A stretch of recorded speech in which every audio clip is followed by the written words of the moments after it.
¿Ya estudiaron? Va, sigamos estudiando. Bien, cavidad oral. Vamos a ver cómo está la cavidad oral. A ver, déjame está en mi cara. Jesús, entre más en mi cara veo, más destruida. Va, vamos a estudiar entonces la cavidad oral. La cavidad oral es la primera línea de entrada de los alimentos hacia el tubo digestivo.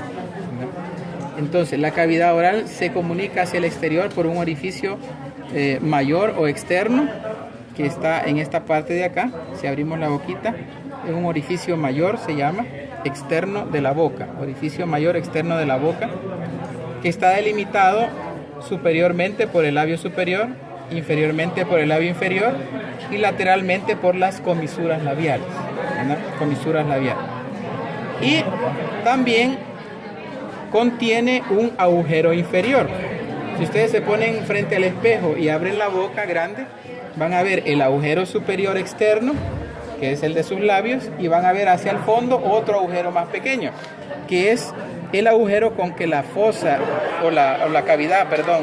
la cavidad oral se comunica con la faringe, ¿verdad? Sería esta parte de aquí, ¿verdad?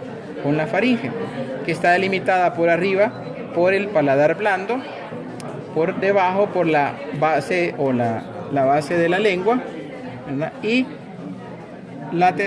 dorsalmente por la pared de la faringe, ¿verdad? Y a esto se le conoce como agujero menor o istmo de las fauces, istmo de las fauces, ¿verdad? Que es cómo se comunica la cavidad oral con la porción oral de la faringe que se llama orofaringe, ¿verdad? Muy bien. Dicho esto, después de esos dos grandes agujeros que hemos descrito de la cavidad oral, vamos a delimitar la cavidad oral internamente. Y vamos a ver que la cavidad oral tiene dos estructuras importantes o dos cavidades importantes, valga la redundancia, en su interior. La primera, que es, digamos, la que está más ventral a la cavidad oral, y es la que está delimitada internamente por la mucosa de las mejillas, interno-lateral, ¿verdad?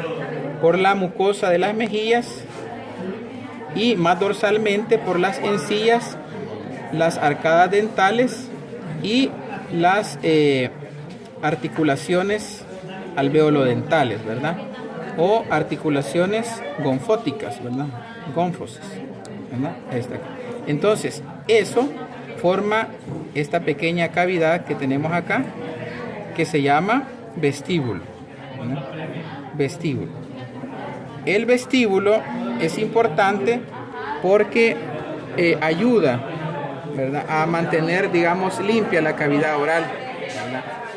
Cuando hay demasiados restos alimenticios o de cualquier otra sustancia, el vestíbulo los colecciona, digamos, para que después sean desechados. Por eso es que es normal que cuando comemos mucho arroz, frijoles, etcétera, si sentimos que se nos ha quedado algo ahí, pues lo limpiemos después, ¿no? Entonces, ahí está. El vestíbulo.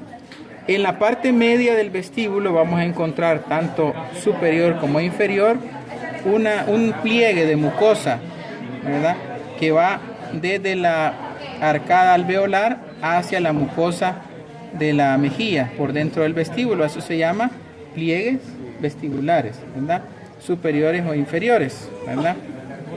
O pliegues, ¿qué otro nombre reciben también? Labiales. Pliegues labiales, ¿verdad?, superior e inferior, ¿verdad? También así se conoce. Muy bien. Luego, después del vestíbulo, nos vamos hacia adentro, hacia más dorsal, y vamos a entrar a la cavidad de la boca propiamente dicha, ¿verdad? Y esta está delimitada por arriba por el techo de la cavidad oral, que está formada por el paladar duro, que está formado por el hueso maxilar superior y su ala palatina, ¿verdad?, las alas palatinas del maxilar superior, y las láminas horizontales del palatino. Bien, las láminas horizontales del palatino, ¿verdad? Por eso va a estar formado el paladar duro. Y Más atrás, si ustedes siguen con la lengua, van a notar que hay una parte blanda, ¿verdad? Y eso se conoce como paladar blando, ¿verdad? O velo del paladar, que es una estructura muscular que está cubierta por fascia, ¿verdad? Y que ya vamos a ver sus músculos. Eso en la parte superior o techo de la cavidad oral. Lateralmente está delimitada por las articulaciones, ¿verdad?, dentoalveolares, por las arcadas dentales lateral y anterior, ¿verdad? Y en el piso está formado por los músculos del piso de la cavidad oral y en su mayor parte también por esta estructura que se llama lengua, ¿verdad? Que es una estructura muscular también, que es impar, gracias a Dios, ¿verdad? Es impar, porque si fueran dobles, imagínense. Es impar y también es musculosa, está cubierta por mucosa. Dentro del piso del paladar vamos a encontrar músculos importantes. Entre ellos vamos a tener este que va aquí, lateralmente, tanto a la derecha como a la izquierda, que es un músculo que posee dos vientres. Este es el vientre anterior del músculo digástrico, ¿verdad? Que se está insertando acá en la fosa digástrica, que en este caso sería acá, la fosa digástrica, ¿eh? Ahí está la fosa digástrica. Forma parte del lateral del piso del labio. Luego, más medial y hacia arriba, tenemos un músculo plano que cubre la mayor parte del piso de la boca, que sería el músculo miloioideo. Así es, este que viene aquí, ¿ven? Este que viene aquí, cuyas fibras van del centro, aquí hay un rafé en el centro, va del centro hacia su inserción, que es en la línea miloioidea, esta que está aquí, ¿ven? Esa es la línea miloioidea, ¿ya? Ahí está. Y luego más arriba, más hacia adentro de la cavidad oral, por arriba del miloioideo, vamos a tener otros músculos. Ustedes ven aquí unas espinitas o apófisis, se llaman apófisis geni, ¿verdad? O espina geni, que son 4, 2 a cada lado, 2 derechas y 2 izquierdas. Las apófisis geni inferiores, estas que están acá, que van sobre los músculos miloioideos o debajo de los músculos miloioideos, como ustedes quieran verlo en la posición que está, estas dan paso al músculo genioideo, que se va de la apófisis geni hacia el hueso yoides y forma parte del piso. Y las espinas geni superiores dan paso al músculo, por arriba del miloioideo, dan paso a el músculo geniogloso, que va de la apófisis geni hacia la lengua, geniogloso. Entonces, abajo genioideo, arriba geniogloso, ¿okay? Geniogloso. Muy bien, ahí estamos, parte del piso. Luego, después de estos músculos, siguen los músculos de la lengua propiamente dicha, ¿verdad? La lengua se divide en dos grupos de músculos, intrínsecos y extrínsecos, ¿verdad? Nos pedían que investigáramos los extrínsecos, ¿verdad? ¿Cuáles son los extrínsecos? Así. Palatogloso, senegloso, diogloso, estilogloso, condrogloso, ¿verdad? Y el diogloso. Bien, el diogloso el geniogloso ya lo describimos, ¿verdad? Y entonces vamos con el paladar. Bueno, para describir los demás vamos a ir al velo del paladar primero, ¿verdad? Entonces esos son los músculos extrínsecos de la lengua. Pero existen otros músculos importantes de la lengua, que son, por ejemplo, músculos intrínsecos, y esos son los músculos, el longitudinal superior de la lengua, que va de acá hacia acá, el longitudinal superior de la lengua, que tiene su inserción en la parte petrosa del temporal, que la parte petrosa es esta, esto de aquí en la parte petrosa. Entonces esta parte de aquí es donde tiene su inserción el longitudinal de la lengua, vienen de acá hacia acá, ¿verdad? Hacia la lengua, perdón, de acá hacia acá, a la lengua, ¿verdad? Y entonces lo que hace es elevar la lengua hacia arriba, ¿no? Cuando nos tocamos el paladar, eleva la lengua hacia arriba. Y por debajo de él tenemos al longitudinal inferior de la lengua, que hace lo contrario, deprimir, ¿verdad? Y ese tiene su inserción en la fosa escafoidea. Está un poquito más para acá, ¿no? Cuando hace la articulación,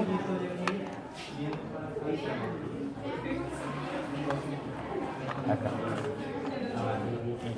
Articulación temporomandibular, acá, justo hacia adentro. Aquí tenemos una fosita que es la fosa escafoidea. Aquí es donde se inserta, viene para acá, ¿no? Va hacia la lengua. Muy bien. Y luego tenemos los oblicuos de la lengua, que son los que hacen que se mueva hacia la derecha o hacia la izquierda. Esos se insertan en la base de la lengua.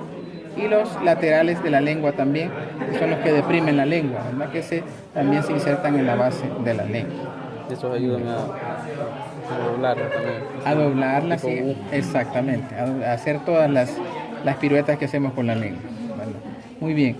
La lengua en sus 2/3 anteriores está cubierta por mucosa y también por glándulas, ¿verdad? Glándulas que nos permiten la degustación, ¿verdad?, de los diferentes sabores. Estas glándulas son 4 principales y sus nombres son las filiformes, mungiformes, foliadas y circunvaladas, ¿verdad? Esas son las 4 principales. Hay otras más, ¿verdad?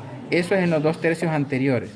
Después de esos 2/3 anteriores, la lengua presenta una estructura en forma de V o una línea en forma de V que se conoce como surco terminal, que está formada por glándulas también, ¿verdad?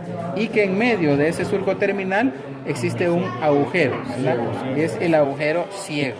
El agujero ciego es un vestigio de lo que en el feto es el conducto tirogloso, ¿verdad?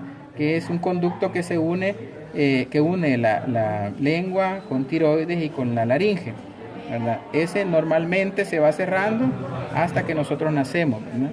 Y queda solamente el vestigio, que es el agujero ciego. Pero si no se cierra, entonces tenemos malformaciones congénitas como los quistes del tirogloso, medios, superiores o inferiores, o laterales en el cuello, ¿verdad? Entonces está el vestigio. Luego, después de esa línea terminal y el conducto tirogloso, en la parte posterior, la lengua presenta una estructura más rugosa, ¿verdad? Ya no de glándulas, sino que de una sola estructura que se forma acá, que sería la tonsila lingual o sublingual también, ¿verdad? Acá, tonsila lingual o sublingual. Y después de esa tonsila lingual, la lengua se sigue hasta terminar uniéndose con el cartílago de la epiglotis y forma estas hondonadas aquí, ¿verdad? Estas bases que se llaman bayéculas linguales, así es, o pliegues linguales, ¿verdad? Ahí está. Y esto es importante porque aquí se acumula bastante saliva, ¿verdad? Y cuando nosotros pues hablamos mucho, o cantamos, o tenemos mucha, por ejemplo, si narramos algún partido de fútbol, qué sé yo, cosas así, los locutores, etcétera, se acumula mucha saliva y si no la sabemos drenar, puede irse hacia la laringe, ¿verdad? Y entonces ahí nos producen los ataques de tos, etcétera, ¿no? Pueden también aquí retenerse restos de alimentos también, que después posteriormente se van hacia la laringe y nos producen el ataque de tos, ¿verdad? Eso es en la base de la lengua. Muy bien, vámonos al velo del paladar. El velo del paladar también es estructura muscular que está cubierta por fascia y que tiene o está formada por varios músculos. Entre ellos tenemos el músculo de la úvula, que atrás para adelante, el músculo periestafilino interno, el periestafilino externo, el palatogloso y el palatofaringe, ¿verdad? Vamos a ver, muy bien. El periestafilino externo. ¿Qué hace el periestafilino externo? Se conoce también como músculo tensor del velo del paladar. Muy bien. Entonces el periestafilino externo va, como su nombre lo dice, va hacia externo, ¿verdad? Y ese también, vamos a la fosa escafoidea, ¿verdad? y tiene su inserción también ahí en la fosa escafoidea, en lateral de la fosa escafoidea, por aquí, fosa escafoidea, y se viene hacia el velo del paladar, ¿verdad? Pasando por esta estructura, aquí ya no se ve muy bien, acá, esta es la apófisis con P, Pterigoideo. pterigoidea. Ah, sí se la sabían, ¿verdad? La apófisis pterigoidea, ¿verdad? Con P. Entonces, esta apófisis pterigoidea tiene una especie de gancho hacia adentro. Por ese gancho hacia adentro está pasando el músculo y viene hacia el velo del paladar. Este gancho le sirve como de ayuda, ¿verdad? Se hace así. Entonces, como ustedes cuando ponen algo, un hilo acá y jalan, entonces el hilo lo que hace es tensar, ¿verdad? Entonces, eso es lo que hace el tensor del paladar o peristafilino externo. Viene desde acá, pasa por acá, llega al paladar, ¿verdad? Y tensa el velo del paladar. El peristafilino interno está más a la par de él, internamente, ¿verdad? Peristafilino interno. Y este lo que hace es elevar. Por eso se conoce como músculo elevador del velo del paladar, ¿verdad? El peristafilino interno. Entonces hace esto, ¿no? Eleva el velo del paladar a la hora de la deglución. Cuando nosotros deglutimos, él hace esto, para que no se vaya hacia acá la comida, sino que hacia acá, ¿verdad? Entonces, ¿perdón? En la fundación también, ¿verdad? En la fonación, sí, en la fundación te digo. Sí, en la fonación, sí, también en la fonación, así es, en el control del aire y todo. Y hace prácticamente lo mismo que hace la glotis con la epiglotis, ¿verdad? Que lo que hace es cerrarse, ¿verdad? Para que no pase hacia ahí el alimento. Muy bien. Entonces, este tiene su inserción, también nos vamos hacia la parte petrosa, ¿verdad? El temporal, solo que más anterior, acá, se viene para acá, ¿verdad? Y entonces, eso es lo que hace es elevar, jala de acá para acá, así, desde acá hacia acá. Entonces lo que hace es alarlo y hace este efecto. Cuando hace esto, también este tiene una rama hacia una estructura que está acá, que se llama la cresta de la tuba auditiva. Y entonces ahí se inserta también y lo que hace es tensar también la tuba auditiva, ¿verdad? Muy bien. Los otros son el palato gloso, ¿verdad? Que va desde el velo del paladar hacia la base de la lengua. Y el otro es el palato faríngeo, que va desde el velo del paladar hasta la parte posterior de la faringe, ¿verdad? Hacia más o menos a la altura del cartílago tiroides, más o menos por ahí, tiroides, ¿verdad? Y estos músculos son bien importantes porque los dos, ¿verdad? Tanto el palato gloso como el palato faríngeo forman dos arcos, ¿verdad? Y son los arcos palato gloso, palato faríngeo, respectivamente, y son límites importantes del istmo de la fauces.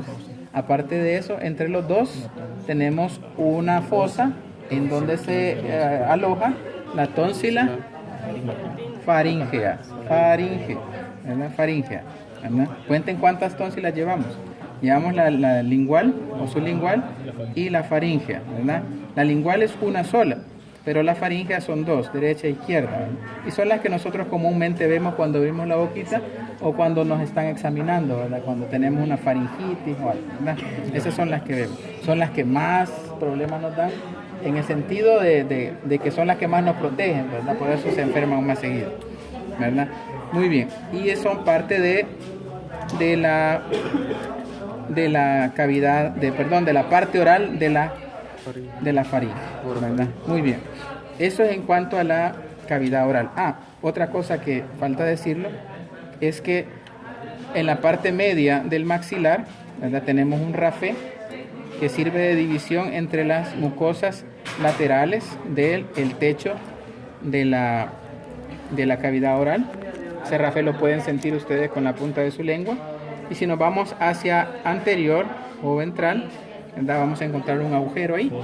Es el agujero incisivo, ¿verdad? Que comunica o es un conducto que va desde la cavidad nasal hacia la cavidad oral y por el cual pasa la arteria, la vena y el nervio labial superior, ¿verdad? que van a estar dando la irrigación de la vía superior y parte de estructuras que se encuentran cercanas. Muy bien. Y luego en la parte posterior nos pide el manual también que identifiquemos los agujeros palatinos, ¿no? Superior e inferior, o anterior, posterior, es lo mismo. El superior más grande, el inferior más pequeño, ¿verdad? Entonces este sería el palatino superior o anterior, ese que está allí, más grandote, vamos a poner así para que vean. ¿Sí? El más grandote que se ve ahí, este de aquí.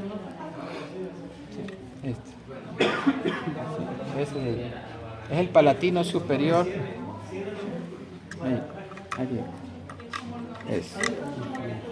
Aquí y aquí. Palatinos superiores. Y justo a la par de ellos están los palatinos inferiores. Estos chiquitos que están aquí. ¿Verdad? Aquí no se ve muy bien, aquí sí. Palatinos inferiores, superiores e inferiores, donde están pasando las arterias palatinas superiores e inferiores, venas y nervios palatinos, ¿verdad? Y aquí está el rafé que les explica, ¿verdad? Que es donde se insertan las dos hojas. Muy bien, del maxilar.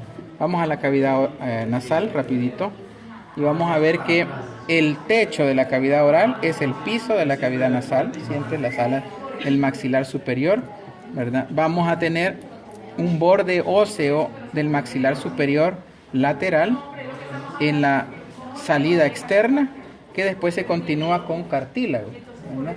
Y forman el tabique nasal, ¿verdad? Hasta llegar a las salidas externas de la cavidad nasal, que serían las narinas, ¿verdad? Las narinas. Están formadas esto exclusivamente por cartílago. Uno medial, dos laterales, uno en el ápice y dos alares, ¿verdad? Están acá. Y luego se sigue con el hueso nasal, de acá, sería el hueso nasal, este que está aquí, ¿verdad? Que ya empieza a formar parte del techo de la cavidad nasal. Hueso nasal, la porción del temporal, la porción nasal del temporal, la lámina cribosa del etmoides y el cuerpo del esfenoides. Todos forman el techo de la cavidad nasal, ¿verdad? Y luego, pues entre el techo y el piso de la cavidad nasal se forma este orificio que está acá, que sirve de comunicación de la cavidad nasal con la porción nasal de la faringe, que son las coanas, ¿verdad? Y que se comunican con la nasofaringe o rinofaringe. Es lo mismo. Muy bien. En la pared lateral de la cavidad nasal vamos a encontrar estas elevaciones que están acá, que se llaman cornetes nasales. Tenemos un inferior, un medio y un superior. Aquí sí se ve el superior, aquí está el medio y aquí está el inferior. Inferior, medio y el superior, ¿verdad? Ahí están. Importantes porque a través de ellos drenan los senos paranasales. ¿Cuáles son los senos paranasales? El frontal, los esfenoidales, los etmoidales y los maxilares. Acá están los maxilares. Ahí está el agujero del maxilar, ¿verdad? Muy bien. Los maxilares son los más grandes y los etmoidales son los más pequeños, las celdillas etmoidales, ¿verdad? Entonces tenemos que el frontal está drenando justo por acá, aquí, en este agujerito, que está justo arriba o superior de este surco que está aquí, que se llama surco semilunar. Surco semilunar, ¿verdad? Surco semilunar. Justo por arriba de ese surco semilunar está el drenaje del frontal, ¿verdad? Un agujero de drenaje del frontal. Este es en el seno superior, ¿verdad? Luego tenemos el semilunar, que sirve de drenaje para las celdillas etmoidales, ¿verdad? Aquí están las celdillas etmoidales. Y las celdillas etmoidales, aquí se ha roto, forman esta eminencia que está aquí, que se llama la bula etmoidal, ¿verdad? La bula etmoidal, que es una eminencia que está formada por las celdillas etmoidales. Luego aquí tenemos el nasal, el cornete nasal o prominencia nasal media, y por acá, justo por arriba y por abajo, están drenando los senos esfenoidales, ¿verdad? Derecho e izquierdo, ¿verdad? Acá. Por aquí están drenando. Acá, justo en la parte media, ya vimos el drenaje del maxilar superior, ¿verdad? Entre el cornete medio y el cornete inferior. Y en el cornete inferior, justo en la parte más ventral, acá vamos a tener el desagüe del conducto nasal, ¿verdad? O lacrimal, perdón, del lagrimal. El meato, acá.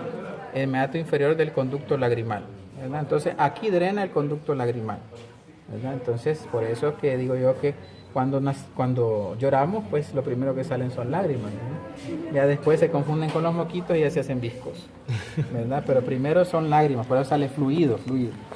Aquí sale, ¿verdad? Muy bien. Bueno, ya ese es también. Ajá, bien. Después de eso, vamos a ver que acá, en esta parte de acá, entre la parte externa y la interna, hay una parte en donde la piel se une con la mucosa, en esta parte interna. Aquí, en esta parte interna, ¿verdad? Aquí la piel deja de ser piel y pasa a ser mucosa. A esta parte de aquí se le llama vestíbulo nasal. Ese es el vestíbulo nasal y es donde están localizadas las fimbrias nasales o los vellitos nasales, ¿verdad? Que son los que más duelen cuando nos quitamos, ¿verdad? Eso duelen hasta el corazón, dice, ¿verdad? Cuando nos quitamos así de un solo vellito, ¿verdad? Entonces ese es el vestíbulo nasal, ¿verdad? Luego tenemos que está irrigado por la arteria etmoidal superior, la arteria etmoidal inferior, las arterias palatinas, las maxilares, la inferior y la superior, ¿verdad? Y por aquí viene la labial, que tiene unas sus ramitas por aquí también inferiores, ¿verdad? La frontal también, por acá trae sus fibras, y juntas por acá forman una especie de araña vascular en donde está localizado el anillo el anillo de Kesselbach, así se llama. El anillo de Kesselbach, que es importante porque es el que nos produce la mayoría de hemorragias nasales, ya sea porque se nos elevó la presión, porque tuvimos un susto, porque nos dimos un golpe o porque nos hurgamos la nariz, ¿verdad? El anillo de Kesselbach es el que nos da las hemorragias nasales anteriores. Las hemorragias nasales posteriores están dados por el plexo venoso, que tienen el nombre de las mismas arterias que ya mencionamos, ¿verdad? Y luego la inervación está dada por el bulbo olfatorio, está acá, que saca sus ramitas por la lámina cribosa del etmoide, y este le da la sensación olfativa a la nariz, la sensación de los olores, ¿no? Por tanto, esta es la parte nasal, este tercio superior es la parte olfatoria de la cavidad nasal, y los dos tercios inferiores son la parte respiratoria de la cavidad nasal. En la nasofaringe nosotros vamos a tener la cresta de la tuba auditiva y la tuba auditiva, ¿verdad? Que está en estrecha comunicación con la nasofaringe y con el oído medio, donde están los huesecillos del oído medio, que son el martillo, el estribo y el yunque, ¿verdad? Es la misma trompa de Eustaquio, solo que antes le llamaban trompa de Eustaquio, hoy ya no lo ponen mucho así los libros, hoy le dicen tuba auditiva o trompa auditiva, ¿verdad? Pero sí, también se le puede llamar trompa de Eustaquio, también, ¿verdad? Y entonces, luego, después de la cresta auditiva, de la cresta de la trompa auditiva, vamos a ver una fosa ahí al fondo. Esa fosa es donde se localiza la tónsila palatina, o la amígdala palatina, ¿ya? ¿Cuántas amígdalas llevamos? Tres, ¿verdad? Pero si las ponemos derecha e izquierda, cinco. Ok, entonces la palatina tiene derecha e izquierda, la faringe a derecha e izquierda, y solo la sublingual es una sola. Si ustedes ponen las dos hemicaras, van a ver que forman un círculo, ¿verdad? O un anillo, acá, acá, acá, acá. Ese es el anillo de protección que tiene la nasofaringe y orofaringe contra cualquier bacteria que entre. Se llama anillo de Waldeyer, ¿verdad? O anillo de Waldeyer, o anillo tonsilar, ¿verdad? Que sirve de protección para estas cavidades, ¿verdad? La nasofaringe y la orofaringe. Muy bien. Y de ahí, si ustedes quieren nada más ver rápidamente la mandíbula, por aquí está ubicada la glándula submandibular, ¿verdad? Que el tubo de drenaje se llama el conducto de Wharton, ¿verdad? Que es el drenaje de la glándula sublingual que se encuentra justo acá en la base de la lengua, ¿verdad? Es el de Wharton. Luego, otra glándula importante que tenemos aquí es la parótida, está de este lado, aquí. En la hemicara la podemos ver o localizar justo debajo de arriba de este músculo, aquí, ¿verdad? Aquí tendría que estar, aquí, ¿verdad? Y esta también tiene un conducto de excreción, ¿verdad? Que termina justo por detrás del segundo molar, en el vestíbulo, ¿verdad? Aquí tendría que estar en 1, 2, segundo molar, aquí. ¿Y qué sería el conducto de esteno? Por allá se ve, un poquito. Ahí está el puntito. Ese puntito que se ve ahí. ¿Ven ese puntito que se ve ahí? Ese sería la salida del conducto de esteno. Está bueno para poner un alfiler ahí. Bueno. ¿Sí o no? ¿Sí o no? Ya va. Muy bien. Esas son las salidas importantes. Luego, pues la mandíbula, que tiene su cuerpo, sus ramas, su ángulo, su borde posterior, su borde anterior, su escotadura, ¿verdad? Su apófisis coronoides, su cóndilo, ¿verdad? Esa es la articulación temporomandibular, el cuello del cóndilo, y luego tenemos acá la eminencia mentoniana, tenemos acá el agujero mentoniano, ¿verdad? Y el tubérculo está acá, el tubérculo mentoniano, ¿verdad? Y luego pues tenemos acá este agujero acá, que es el agujero mandibular, ¿verdad? Que por donde pasa la arteria mandibular, el nervio también mandibular, y esta prominencia que sale aquí, que es la espina de Spix, ¿verdad? O mandibular también, o língula mandibular también, ¿verdad? Así le dicen. Las arcadas alveolares, ¿verdad?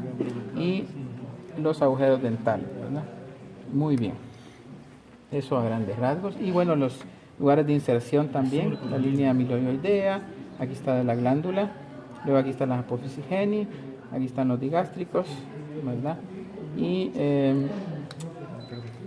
por acá también tenemos otras inserciones de los músculos maceteros, etcétera, los mentonianos, el cuadrado del mentón, el depresor del labio inferior, ¿verdad?